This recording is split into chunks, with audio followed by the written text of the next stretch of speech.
জীবনের প্রথম আমি আজকে আম গাছের একটা ডালের কলম কাটবো, গুটি কলম। নিচের আমার যেটা ভালো আম আমার গার্ডেনে সেটাই করব। তার আগে আমি এটাই করব। এটার আমগুলো এত মিষ্টি, আমার এই ছাদ বাগানের এটা নিচে একটু ঝোপালো কিন্তু উপরে সেরকম একটা ডাল নাই। তারপরে 4টা আম হয়েছে, 4টা এত মিষ্টি। তো ভাবলাম এই ডালটা এখান থেকে আমি গুটি কলমটা কাটবো। এই যে চোখ আছে, এই যে।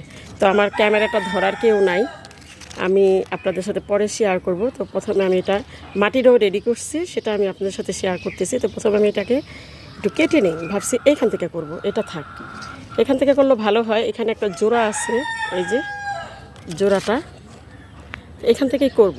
দেখি আগে পারি নাকি, ইনশাল্লাহ। আমি এটা চাকু দিয়ে খুব সুন্দর করে, কিন্তু এই যে দেখেন চোখটা কিন্তু এখানে রয়েছে, নিচেও চোখ আছে। আমি এখান থেকে কাইটা নিয়ে যাব। তো এখানে কিন্তু খুব সুন্দর করে একদম করে ফেলছি। এখন এটার মধ্যে আমি মাটি লাগায় পলি দিয়া বানবো। তো মাটিটা আমি কীভাবে তৈরি করছি সেটা একটু দেখাই। আমি এখানে মাটির সাথে কোকোবিটটা মিক্স করছি, আর কিচ্ছু না।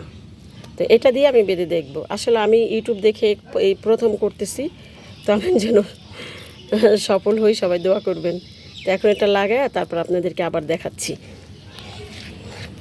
তো মাটিটা কিন্তু আমি খুব সুন্দর করে লাগাইছি, দেখেন খুব সুন্দর করে। রৌদ্র ভালো করে বোঝা যাচ্ছে কিনা জানি না। তো এখন এটাকে আমি সুন্দর করে পলি দিয়ে বেঁধে দেব। পলিটা কিন্তু খুব সুন্দর করে বেঁধে দিছি, যেন বাহির থেকে বাতাস এবং পানি না ঢুকতে পারে। এরপর আমি এই রশিটা দিয়ে খুব সুন্দর করে বেঁধে দেব। তা আজকে মাসের 19 তারিখে আজকে আমি করলাম। আগামী মাসের আমি 18-19 তারিখে, মানে জুলাই মাসের, খুলে দেখাবো যে আমি আসলে সফল হলাম কি হলাম না, সেটাই আপনাদের সাথে শেয়ার করব। তো আশা করছি সবাই দোয়া করবেন।